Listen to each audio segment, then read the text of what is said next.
The story begins with this ninja named Gabe Mar, who has been sentenced to death by higher officers, but as soon as the executioner tries to cut his throat, his sword breaks into two parts, but Gabimaru does not get even a small scratch. Everyone is shocked to see this, and Gabimaru thinks in his mind that finally why I am not dying, I have no attachment to my life anymore. I've killed countless people so far. I should have died by now, but why is this happening to me? Gabimar was born in the village of Iwagakuren, and since childhood has only been taught Akinet technique, and many people lose their lives during ninja training, but the one who completes it becomes a superhuman. When this officer named Sadri learns this, she understands that it is very easy for the people of the village of Iwagure to break a sword with their body. The next day, the officers order Gabe Maru to be burned to death, but their attempt fails. When Gabe Maru was born, the village chief killed his parents and adopted him. After becoming a ninja, he used to kill people for money. One day, he tried to leave the village, and in a mission, his companions tricked him, due to which he was caught.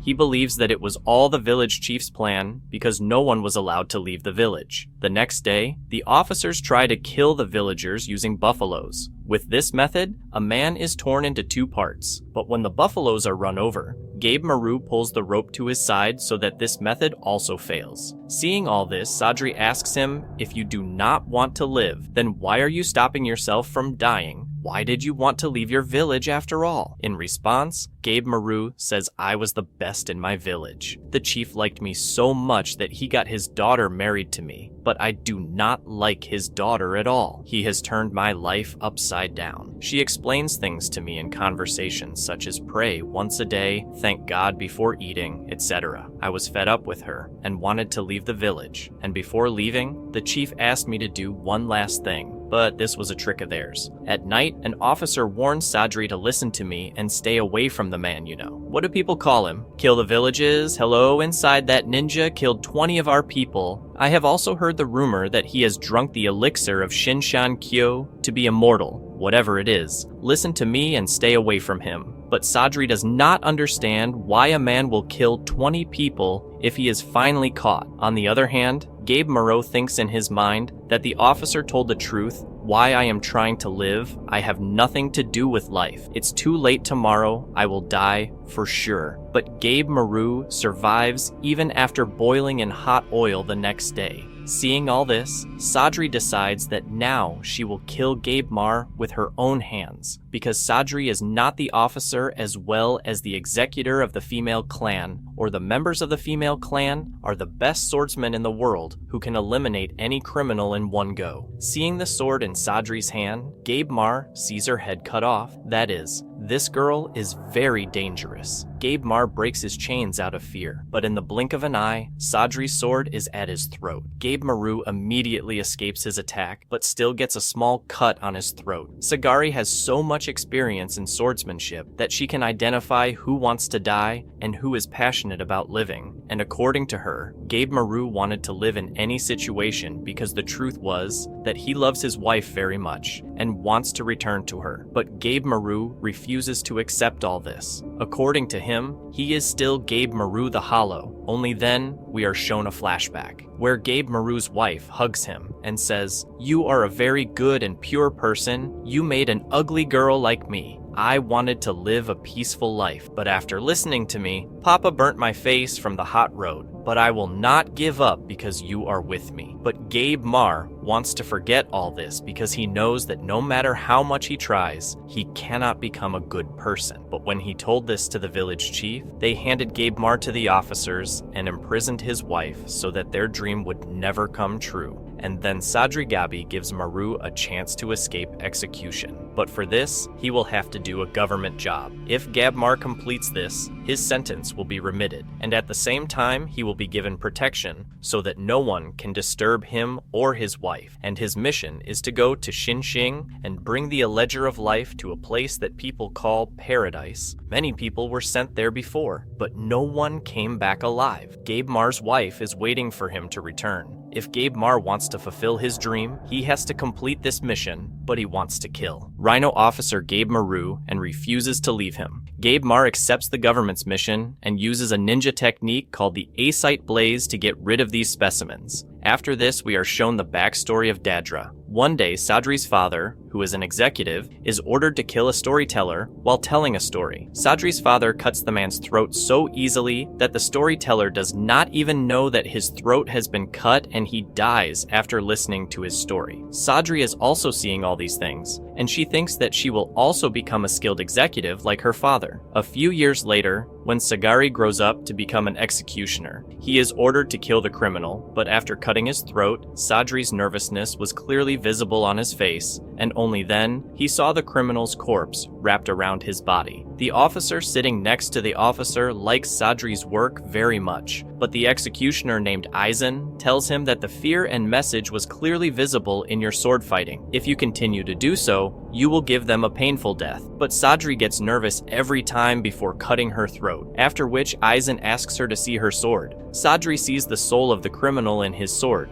which is very angry. Sadri could not understand how he could defeat this fear, and finally become a great executor like his father, where the shogun of the Pei village is shown with his samurai, all a cushion curse, and the criminals together. Sadri was also standing there reading the book in which it is written that what kind of blood these criminals have done. After this, one of the shoguns tells the samurai criminals that whoever of you goes to Paradise Island and brings the elixir of life, that criminal's life will be spared. Hearing this, all the criminals who were shouting earlier become calm, and a criminal laughs and says that if this happens, then I will be able to kill people again. Real fun. The criminal's name is Matagoro, and he kills women and children for fun. After that, this girl named Yujiya tells Gabe Mar that I have heard a lot of your rumors. You're the same Gabe Mar the Hollow, but you're much smaller and weaker in appearance. You've disappointed me. Sadri looks at Gavi Mar and thinks if Gavi Mar is like other criminals, and to find out this thing, she sees the reflection of Gabe Maru in her sword, after which she understands that Gabe Mar is more dangerous than other criminals. And in the next scene, the samurai of the shogun ask the criminal to remove the clothes from their faces,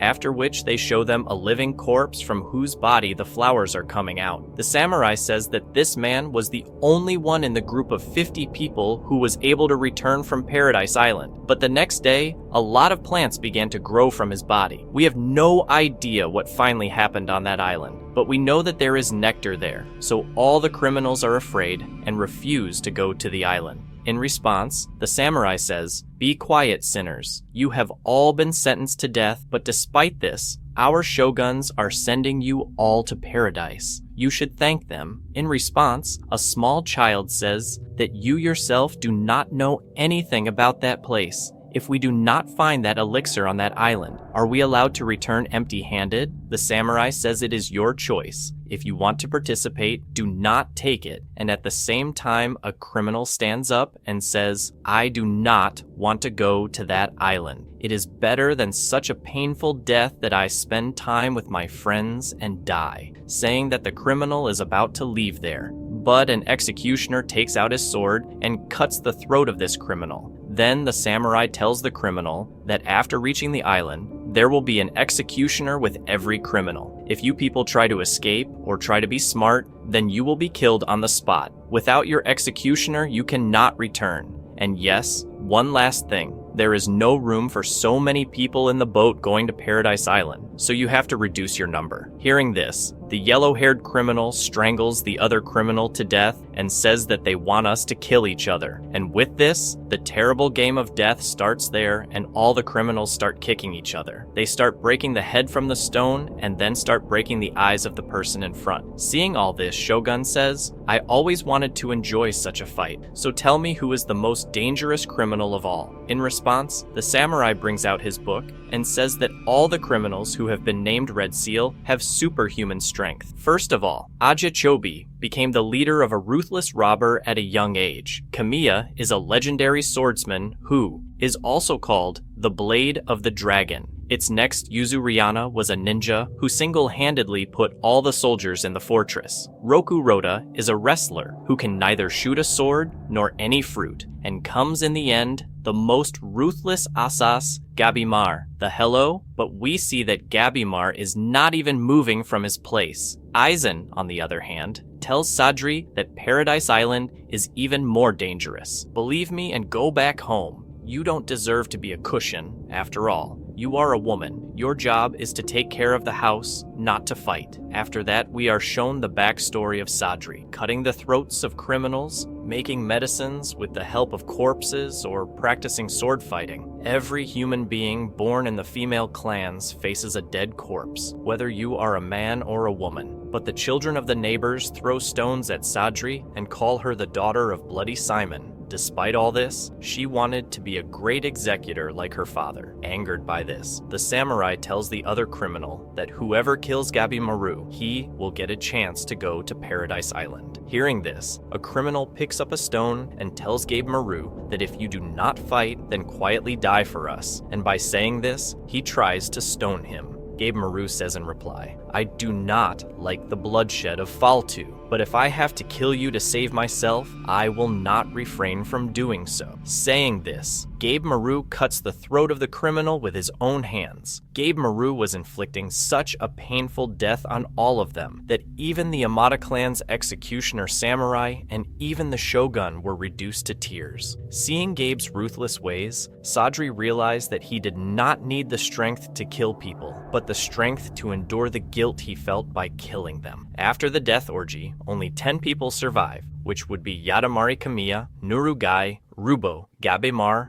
aka Ginu Yuju, Diamakia, and Rokuro. After a few days, they finally reach their destination. Then we are shown a flashback of Gabimar's childhood, where a lot of ninjas were simultaneously attacking the village chief. They attack him with arrows and even ninja blades. But despite the interior coming out, he was laughing like a dime. It is said that the village chief went to an island a few years ago, where he drank a special kind of nectar to become immortal. After this, the scene shifts in the present time, where the village Mar descends from the boat and tells Sadri that the leisure of life is real. Seeing so much greenery and colorful flowers on the island, anyone could say that this place is heaven. After that, Gabe Mar becomes even more alert and opens his rope and tells Sadri that anything can happen here. Be careful, says Sadri in response. Why did you open your rope and wear it silently? How dangerous is this place? From above, we have been given only 9 meals a day and this nonsense drawing. The officers don't even know what the Eliezer of life looks like. Sagari puts a sword on his neck and says, tie your hands back. You are probably forgetting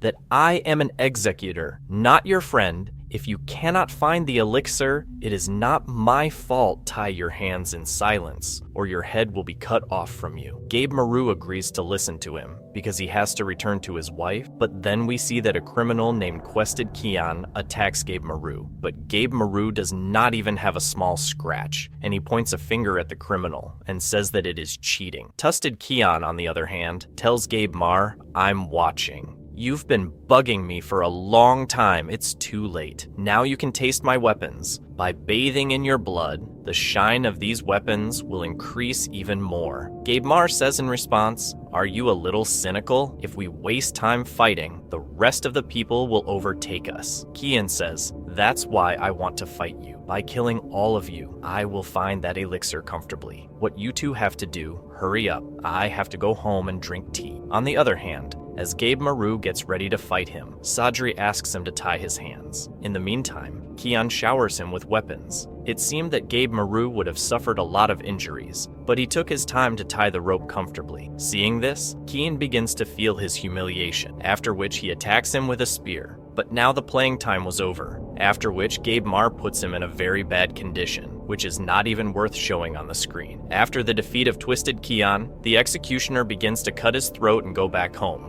Gabe Mar asks him if he does not want to fight him, to which Keisha replies, we are neither enemies nor friends. After the death of the criminal, I just have to cut his throat and go back. Let's go. Then I'll go. Sadri tells him. 50 people were missing on this island, so take care of yourself while returning. In reply, Kisho says that you should worry about yourself and not me. If you think that you are safe by tying his hands, then I have not seen a bigger fool than you till date. Then I consider myself lucky that I got rid of this problem soon. As soon as I reached here, I saw many things. Some people started reducing their competition on the boat itself. Some people started teaming up with others. These criminals have not followed a single rule of the society till date. They don't care about others. You can go to any extent to save yourself. The rules you follow are of no use here. The sole purpose of this mission is to achieve that elixir. The rest comes later. The samurai and the shogun also want us to complete this mission, even if it means breaking the law or taking someone's life. The rules are made when you know that everyone will follow it and there will be no such thing on this island. What do you say? Kill it together. But as soon as Kisho is about to take out his sword, Gabe Maru already reaches him and says, I don't want to waste time. I just want to go back to my wife. I don't care about other things, you know what I mean. When Gabe sees Maru's anger, he sweats it out and warns them before leaving because things are going to turn around in a few hours.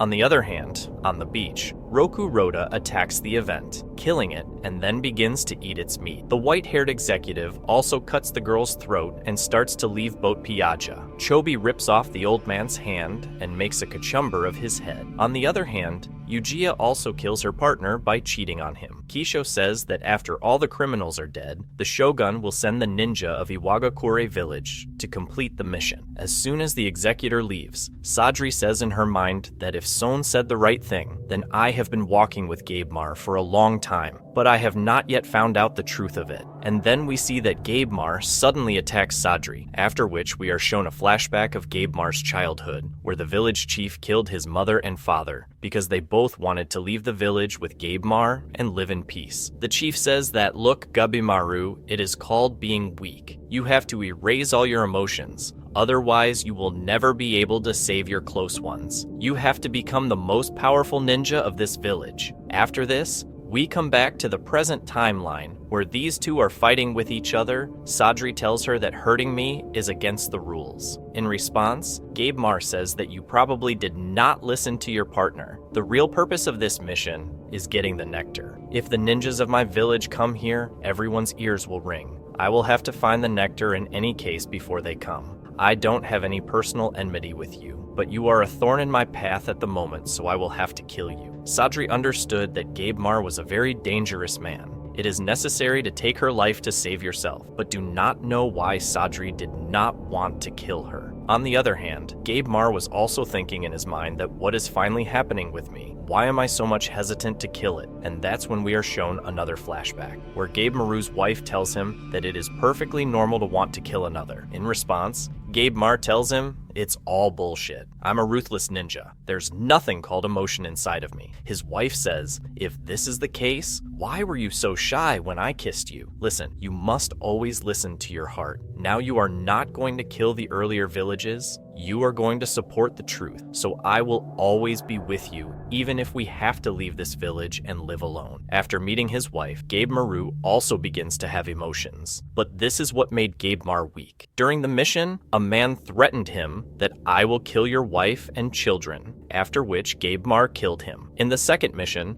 when Gabe Mar was chasing his enemy, he begs for his life and says, leave me. My wife and children will be waiting for me to return, after which Gabe Maru hesitates to attack. The scene shifts in the present when these two are fighting and Gabe Mar was hesitant to kill Sadri from behind, but then he remembers the words of the village chief that unless you become strong, you will not be able to save your close ones, after which Gabe Mar throws away his emotions and breaks Sadri's sword and is ready to kill him. The words of the village chief were completely dominating Gabe Mar, but the power of his love was greater than hatred, and so Gabimaru's journey takes a new turn, his heart caught between the weight of his violent past and the flicker of hope his love represents. The island of Shinsenkyo promises danger, mystery, and unimaginable trials. Will Gabimaru rise above his inner demons and conquer the trials ahead to reunite with his wife? Or will the island's sinister secrets consume him? The path forward is uncertain, but one thing is clear, his fight is far from over. Stay tuned for part 2 as we uncover the chilling truths of Paradise Island and the battles that lie ahead.